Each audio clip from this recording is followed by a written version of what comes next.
Welcome, welcome.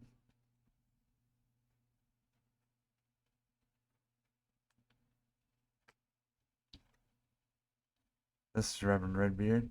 It's the Acadia After Dark official podcast. We posted our first video to the channel the other day. Anybody that's had a chance to view it yet? Hopefully you enjoyed. I did see a handful of people checked it out.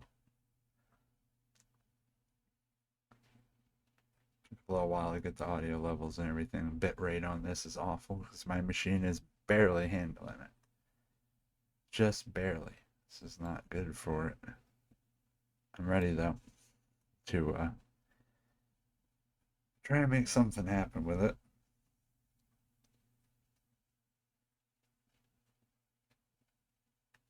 Okay, let's try this.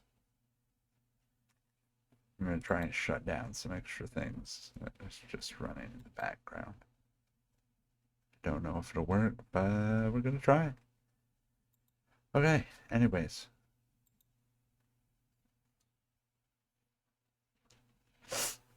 We're going to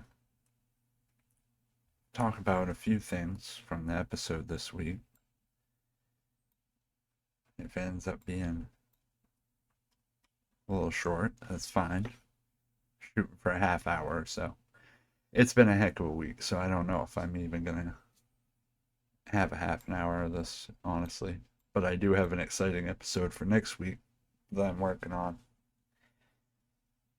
Currently doing the research portion of it. I'll talk a little bit about that next week. Anyways, yeah, first episode, Ghostport, Bucksport, Maine, right up the road from me, about 45 minutes or so. Pretty cool little town. It's a coastal place. If you ever come to Maine, definitely in October, check it out. They have a lot of neat stuff. Um, we had, when I was doing the research on the episode the other day, the first episode, anyways, I eventually, originally I was trying to just stick to doing one subject. I was gonna just do the Buck Monument, and then pretty much as soon as I got researching the Buck Monument, like three or four other things kind of landed in my lap. The following weekend was gonna be Ghostport, so I figured I would just wrap it all into one big episode, which still didn't really feel like it covered half the stuff that the town actually has around it, folklore and everything, because there's so many other random weird little things that people tell. I mean, that's kind of the nature of the show, anyways. If you didn't already gather from the name of it, it's Acadia After Dark, so it's all the spooky stuff in that neighborhood, whether it be in Acadia itself or in its general vicinity. And we'll eventually break out to upper New England, work our way down to Appalachia, probably. It's just going to take time because right now we've got so much stuff to get through in just Maine alone. Maine folklore is very, very deep. We ended up with a lot of the stuff that kind of got kicked up from the Appalachians, and then we have, a whole lot of interesting stuff that came down from Canada, and we have a mixture of like several different indigenous tribes, Wabanaki being a huge one in my area. So there'll be lots and lots of stuff to go over. The whole thing with Bucksport itself was kind of interesting because they had a big Wabanaki population that actually inhabited one island that was just off of in the Penobscot River that I was going to talk about, and I decided that's actually going to be its own episode eventually here because there was just so much about that I didn't even know where to begin to cover it in this episode, and I didn't really want to do it less justice than it deserves. So we'll come back to that another time. But anyways, yeah. So it's a little introduction after my yapping, rambling. I am the Reverend Redbeard. I am ordained minister. I observe all denominations, but I also just generally into spooky stuff, folklore, history, things like that, local mysteries. I've always been fascinated by it, so I wanted to do a little show discussing some of the things that I've learned, some of the things that I'm learning about, and talk about stuff that interests me mainly. Hopefully, it'll interest other people, so we'll see how it goes. And with that in mind, we're going to pop right into the first part, which is talk about this Buck Monument. That was the one that inspired this first episode, and I was really excited to talk about it. I thought people would enjoy the story.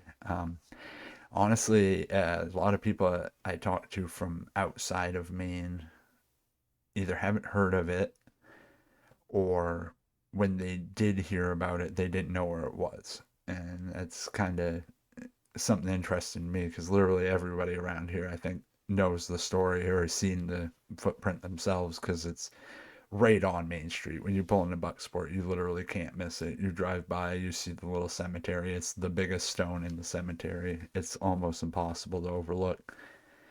And they had a ton of stuff built around it to like kind of, play up the history of the cemetery itself. They have a plaque that is in front of it that has the whole story. I read off of it for the video, and I actually have a picture of it in the video too because it was kind of cool um, looking, but it's very old now. It's kind of hard to read at points. They had the Ghostport Festival definitely was like, I'm not going to say it was inspired by it. I think it was a combined thing. It's been going 14 years now, I believe. Ghostport has, and it's been I went to the first year, I believe, with my kid when they were about one, and then after that, it's been kind of an annual tradition for the family as well as just a lot of the local community. The businesses all come out and support it. A lot of local craftspeople, traders, things like that. They're storytellers usually. Um, and I remember the first Ghostport that I went to. They had the big main event of it right before the haunted house that they have at the Fort Knox called Fright at the Fort. They were going to have an actual coffin race that went downhill down Main Street and ended at the Buck Memorial. So they did that. I want to say the first 2 years, and then they either stopped doing it when the pandemic happened, or they started doing it as just like a derby race instead. Because I think it was a little more practical. Because not many businesses could afford to build a coffin or anything like that, and you didn't have a lot of locals that were like crafty enough to do it themselves. But I think it's coming back this year. I have under good authority. I'm hoping that they're legit and they follow through on it because it was wicked cool. Um, yeah, but the monument itself is a really cool stone, and it definitely, when you look at the picture, it definitely does appear as if there's a foot on the, or at least a stalking shape or something like that. And when you hear the story, it definitely sells you on the whole idea that, oh, this is a stone that's been tested, it's been polished. Because when I heard it from my grandmother when I was a kid, that was the old story was that yeah, they had actually tried to polish it off the stone and it wouldn't come off.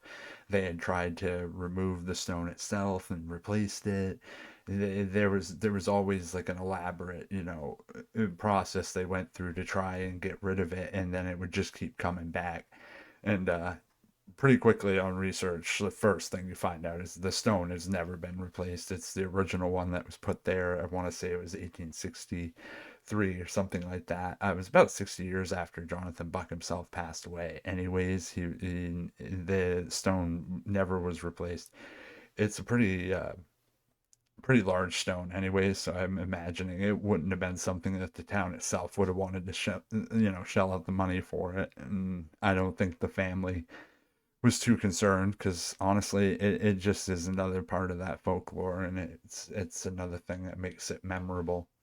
So maybe it's kind of a good thing for them. I'm honestly not sure what any descendants of Colonel Buck would have to say about it. I was not able to interview anybody or anything that would have been related to it. The historian, Ellsworth, the not Ellsworth Library, the Bucksport Library, had a lot of the information on most of the stuff.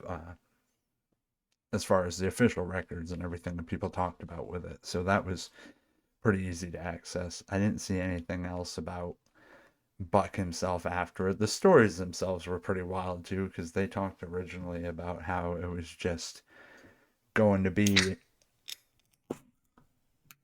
so um they were talking about how it was originally just going to be um pretty much just the memorial that they had an original stone set in there, and then by the time that the town put the monument up there, it was supposed to be just the center point of town really. And ever since the mark on it appeared, they didn't seem to have too much of a incentive to do anything different. Either way, the monument itself, when we go and look at the story of it, there was so much stuff that just depending on who you were talking to and what the folklore of the time was, the actual memorial tells about how like they don't name the witch. I've not found any names for her. I've heard so many. I mean, every person you talk to thinks it's Sarah or it was Mary or it was this or that. There's always a different name. So there's no actual like witch that was associated with this at any point in time. Honestly, I don't think that it was even I don't think there was any person. The only one that I could find that was kind of related to it, and it was completely like unofficial record. It was just kind of a Caligula rumor that people had at some point well after the fact, was that supposedly Jonathan Buck had had some sort of affair with someone. Well, he was a pastor. That it wouldn't have been surprising, but he was also like a pretty well known person in the community. So I would have found like a newspaper or something that actually said like, yeah, this was like commonly known. There was nothing of that. There were no witch trials in Maine as far as any like records or officially stated. Anyways, Maine was settled as like a logging place, but we were very very sparse. There was not like towns that would have been in the 1690s doing anything like that. There was nothing further than most of that was in England. You had a little bit in Massachusetts, Connecticut, of course, down in southern New England, but Maine was never really affected by that. So I don't honestly know how it got kind of roped in, especially when it was almost like 200 years later when the rumors, the folklore actually started. You had about 100 years after the witch trials before Jonathan Buck was like around, founded Bucksport, all of that stuff. And then once he founded Bucksport, he pretty much just like founded Bucksport. He had a big amount to do with the local industry. He built a bunch of mills and things like that in the neighborhood. That's still like only up until a few years ago that it was a mill town. It was well known for having factories and stuff like that, and that's closed down over time. And now it's really shifted most of its industry to like tourism, things like that. They have fish hatcheries and stuff nowadays, but it's definitely nothing that it was compared to like the industrial boom that came in the 1800s there, and the early 1900s. They were like a big naval town and stuff like that. Because the Penobscot River being right there, it was pretty easy access for them to move goods and stuff. Logging communities definitely used that port a lot. There was not anything that would have made me think that like there was anything sketchy about Jonathan Buck himself. Honestly, it seems like it was just one of those rumors. It started in a paper that I was able to trace back to. It was in Kansas, like in a Kansas newspaper, not even Kansas City, just Kansas. And I'm sorry. Um, by the time that they got to going over it up here, we just adopted the story, and I'm not honestly even sure why the man would have decided this was the story he wanted to tell about this place, because there's so many other things up here that were much more interesting, but it stuck. Either way, it is kind of a neat little story. It definitely like is probably the most well known in the general vicinity of Bucksport, but they have a lot of other spooky folklore that I thought was worth it. So I filled it out in the rest of the episode because we had the fort up the road. Definitely a wicked cool fort. I've went there ever since I was a kid. I've taken my kids there. They have festivals and stuff there, Renaissance, not really Renaissance fairs, but like reenactments from the Revolutionary War. They have they had a paranormal fair that they've been doing for a while now. That's pretty awesome. This year we went and it was very enjoyable. Plenty of people there. Um, they had used to have a pirate festival there as well. It was pretty fun. That I remember going to a few times with my oldest when they were really little. And yeah, it was definitely a pretty cool fort to check out. They have some really neat tunnels and stuff that you can go through most of the fort. They've renovated a bunch of it over time to where it's like they've restored a fair amount of the like different areas that when I was a kid were completely like falling apart and things like that. And they've put money into it to restore some of the areas. The views and stuff are really cool because you can go up there and just look over the harbor. But when you get inside in some of the darker corridors, for sure, definitely spooky, just general, like you feel like you're in a castle. It's a very old fort. It's all stone all around you. That's the stone definitely like holds, an energy, people would say. And it's all the way that the corridors and all set up and everything like that. If you go in there at the right time of day, it's very dark. No much light that you can see in this picture. There's like a little bit of light coming in through these tunnels, the little turret holes that they had that they used to shoot out of. Well, if they'd ever actually shot out of it, I don't think that there was anybody ever during combat that would have shot through there. It was never used really for any combat. Either way, the stories were always that yeah, you would see like shadow figures, you would hear noises of people walking up the tunnels, and there wouldn't be anybody in the tunnels. You would hear about cold spots and things like that. Which the cold spots I was always kind of like a little iffy on because I'm like it's an old fort. It's not exactly climate controlled, so you're gonna get weird drafts. You're gonna get weird like breezes that just come through corridors, especially if you're down in the like the furthest part of the tunnels. They're long tunnels, so you can get a breeze going through there, and it can whip through the entire place. And sure, it's spooky. They have haunted tours and stuff that people have done there that I thought would be really cool to check out. I just haven't had a chance to personally. One of these days. Um,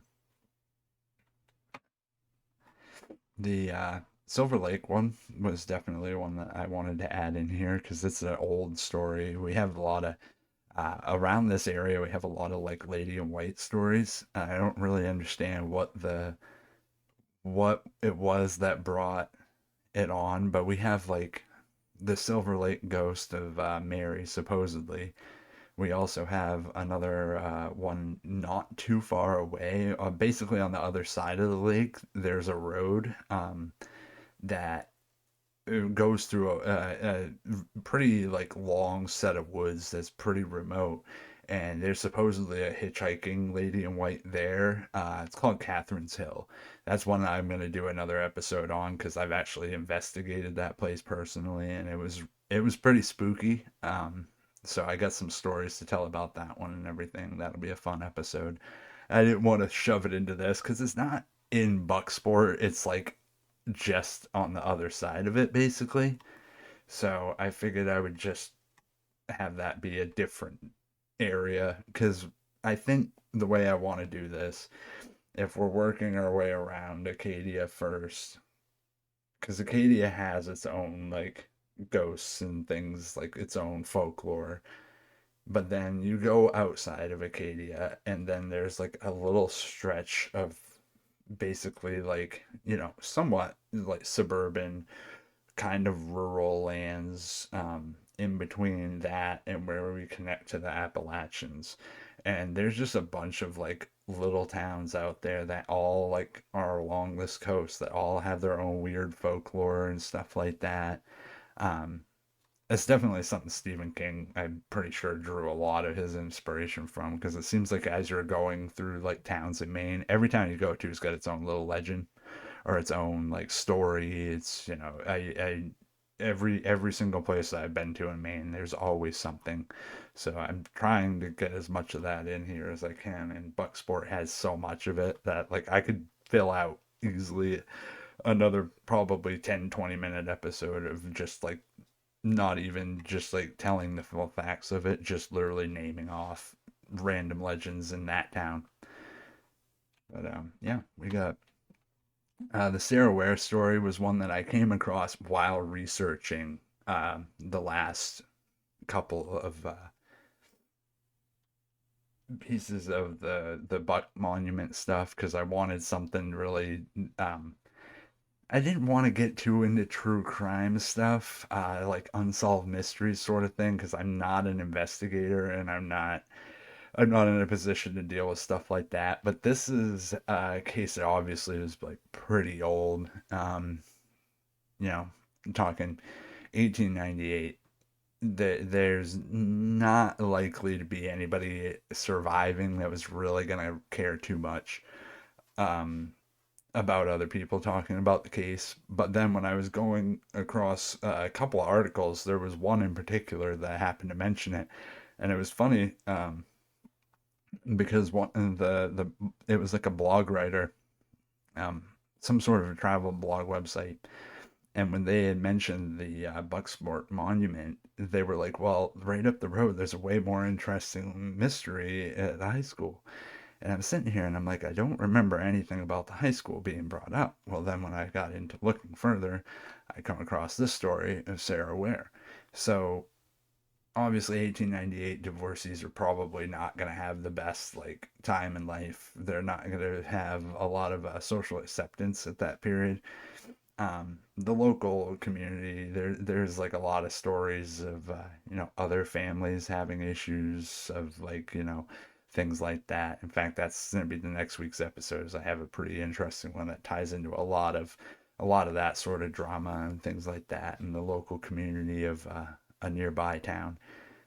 Either way, the Sarah Ware thing, when I was researching it, first of all, her body was discovered at what is now the high school parking lot, which is, uh, obviously at the time it was a pretty, I'm not gonna say like busy town, but they didn't have like the way Main Street is. There's really only one or two roads that are like that old on that side of town.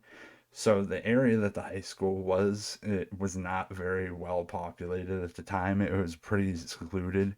So nowadays when you go there, it's honestly there's a police department right up the street. It's a pretty centralized part of the neighborhood. Either way,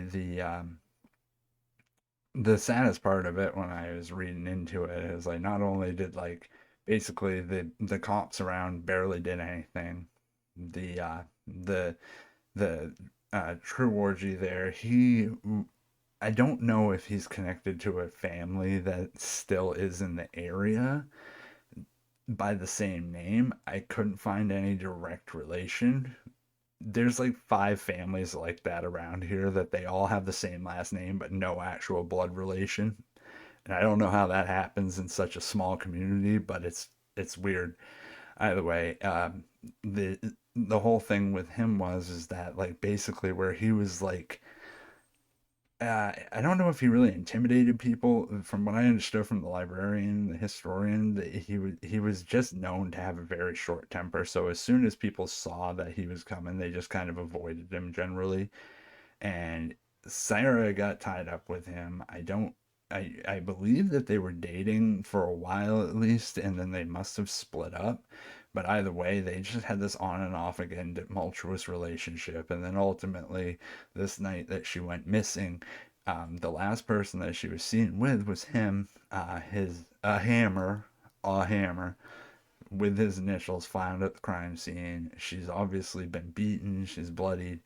Uh, the reports of him paying people to take the body away for him was very sus. even for that time, it seems surprising that a group of people would be like, "Yeah, sure, we'll do that." Like that just seemed really weird to me, and I couldn't find any police reports about it because the police literally just basically lost most of the actual evidence. What they did somehow manage to keep, according to one file that I found, was that supposedly they actually had, because they could not find another way to keep any evidence on it, the only thing that they had left of her remains was a piece of her scalp. And apparently that was kept in the evidence locker until literally the 1990s. Like, it was almost 100 years later when somebody finally was like cleaning out some old boxes in the old police station and managed to find it. And I found that to just be absolutely like horrific, but at the same time, not.